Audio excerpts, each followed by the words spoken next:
Kita ada program namanya Sekolah Perempuan.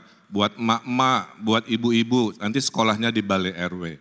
Kurikulumnya tentang ekonomi keluarga, keharmonisan keluarga, dan lain sebagainya. Emak-emak yang butuh pekerjaan, kita ada kredit mesra, tanpa bunga berbunga, tanpa...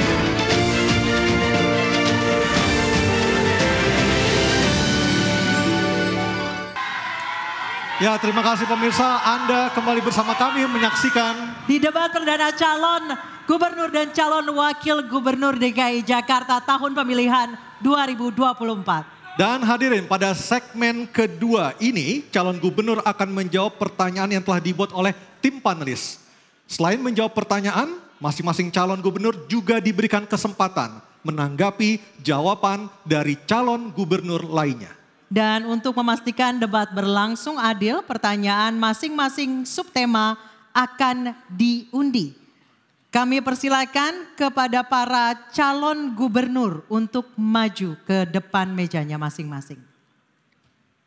Baik, hadirin sekalian, pendalaman visi, misi, dan program kerja akan dimulai dengan calon gubernur nomor urut 1. Baik, untuk itu kami persilakan panelis Profesor Dr. R. Siti Zuhro MA untuk mengambil pertanyaan subtema di dalam fishbowl. Setelah itu diperlihatkan ke kamera hadirin dan juga moderator Ibu subtemanya. Silakan. Silakan Profesor.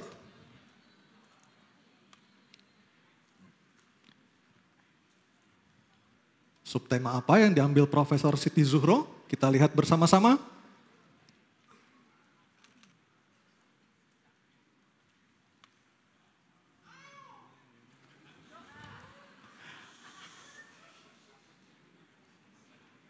Subtema gender. Oke. Subtema gender. Dan selanjutnya saya akan mengundang panelis Dr. Gun-Gun Herianto MSI untuk mengambil undian daftar pertanyaan dari fishbowl. Kami persilakan.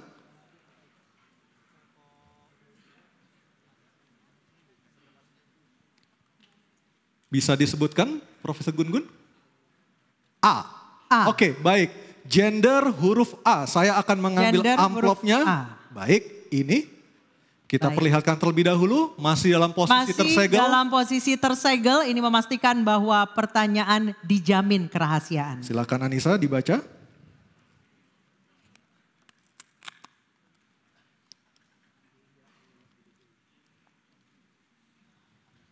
Baik, kami ingatkan para calon gubernur untuk mendengarkan pertanyaan dengan seksama karena pertanyaan tidak akan kami ulang. Pertanyaan untuk calon gubernur nomor urut 1, Bapak Ridwan Kamil adalah indeks ketimpangan gender di Jakarta berdasarkan data BPS tahun 2023 sebesar 0,256. Ketimpangan ini sangat dirasakan dari sisi tingkat partisipasi angkatan kerja perempuan yang hanya 50,12% dibandingkan laki-laki yang mencapai 80,25%. Ketimpangan gender juga memposisikan perempuan sebagai pihak yang dilemahkan, di mana angka pendidikan minimal SMA pada perempuan hanya 65,54% dibandingkan laki-laki yang mencapai 72,71%. Pertanyaan, apa langkah strategis dan konkret Anda untuk meningkatkan partisipasi perempuan di angkatan kerja dan pendidikan? Waktu Anda 2 menit, silakan Bapak. Terima kasih. Kota itu pada umumnya hanya aman buat lelaki dewasa secara teori. Tidak aman buat perempuan, belum aman buat anak-anak, belum nyaman buat lansia, tidak nyaman buat disabilitas. Kuncinya Jakarta di masa depan harus berkeadilan. Tujuan negara hanya 2, adil dan makmur. Maka sebagai gubernur, kalau nanti warga masih merasa tidak adil, silahkan laporkan, diskusikan. Ketimpangan gender ini kuncinya adalah pendidikan. Kita ada program bersama DPRD yang sudah melakukan inisiatif, kita dukung sekolah gratis, tidak hanya di negeri tapi juga swasta. Swasta yang ditunjuk. Insya Allah partisipasi sekolah, ada 1.100-an yang putus sekolah, itu kita bisa lakukan sebuah dukungan khususnya ke kaum perempuan. Kita ada program namanya Sekolah Perempuan, buat emak-emak, buat ibu-ibu, nanti sekolahnya di Balai RW. Kurikulumnya tentang ekonomi keluarga, keharmonisan keluarga, dan lain sebagainya. Emak-emak yang butuh pekerjaan, kita ada kredit mesra, tanpa bunga berbunga, tanpa agunan. Daftar emak-emaknya cukup berlima. Inilah namanya kredit kelompok, 1, 2, 3, 4, 5. Satu masalah, 4 bertanggung jawab, puluhan ribu sudah pernah saya lakukan. Kombinasi dengan akses kemudahan berusaha, kombinasi dengan sekolah informal emak-emak, dan sekolah gratis untuk perempuan di level formal, 3 itu saya kira akan meningkatkan kualitas indeks sehingga ketimpangan gender bisa kita selesaikan. Saya kira perempuan harus dilindungi, perempuan harus memiliki yang namanya kesetaraan dengan perlindungan oleh Gubernur dan pemimpin Jakarta. Terima kasih. Baik. Terima kasih Bapak Ridwan Kamil. Mohon tenang hadirin. Kesempatan berikutnya saya berikan kepada calon gubernur nomor urut 2 Bapak Dharma Pongrekun. Untuk menanggapi jawaban calon gubernur nomor urut 1, waktunya 1 menit, silakan. Baik, makasih.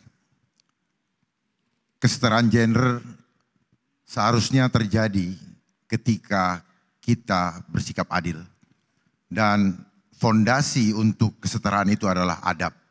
Tanpa adab, maka kebijakan yang diambil tidak akan pernah adil.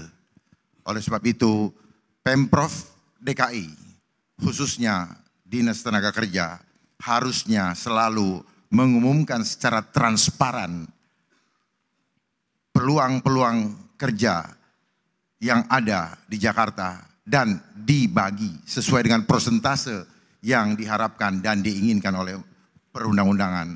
Oleh sebab itu, mari kita kembali menjaga adab supaya kita dapat bersikap adil sehingga kebijakan-kebijakan yang dirasakan tidak malah membuat perasaan rakyat tidak adil. Terima kasih.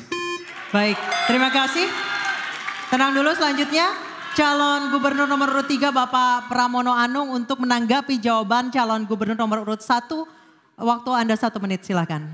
Secara konkret, kami akan mengadakan yang dinamakan job fair yang telah kami sampaikan untuk 3 bulan sekali di kantor kecamatan. Tugas kantor kecamatan adalah juga sekaligus menjadi balai latihan kerja, terutama bagi wanita. PPSU yang sekarang ini syaratnya SLTA akan kita potong menjadi SD. Yang paling penting adalah bisa membaca dan menulis. Karena memang menjadi persoalan bagi wanita, bagi perempuan, mereka rata-rata lulusannya di bawah, yang bekerja untuk level di bawah adalah di bawah SLTA. Untuk itu tugas negara, tugas Provinsi Jakarta harus hadir memberikan perlindungan kepada mereka supaya mereka bisa kerja dengan keterampilan yang dimiliki dan mereka juga bisa memberikan penghasilan yang cukup minimal setara dengan UMR. Itulah yang akan kami lakukan. Terima kasih. Baik, terima kasih calon gubernur nomor urut 3. Dan kesempatan selanjutnya mohon tenang, mohon tenang. Saya akan berikan kepada calon gubernur nomor urut 1 Bapak Ridwan Kamil untuk merespon tanggapan dari 2 calon gubernur yang telah dikemukakan. Waktu Anda 1 menit Pak, silakan. Ya, saya kira semua calon gubernur punya niat baik, mungkin gaya, caranya beda-beda, tapi tujuannya sama. Ya. Nah, oleh karena itu rasa adil harus jadi prinsip dalam kepemimpinan. Ibu saya mengajarkan itu nomor 4. Kemudian perluasan lapangan pekerjaan juga sesuatu yang harus kita hadirkan.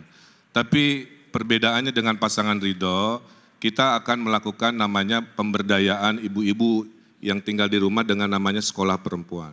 Dulu saya pernah bikin namanya Skoper Cinta, Sekolah Perempuan Raih Impian dan Cita-Cita. Itu lulusannya 75.000 bisa menjadi wirausaha, melek, bahkan ada kurikulum anti radikalisme ya di sekolah perempuan sehingga mereka naik kelasnya. Termasuk kita ada rencana membuat namanya Sekolah Politik Perempuan agar perempuan bisa berjuang sendiri untuk masa depan keluarga dan gendernya. Baik, terima kasih.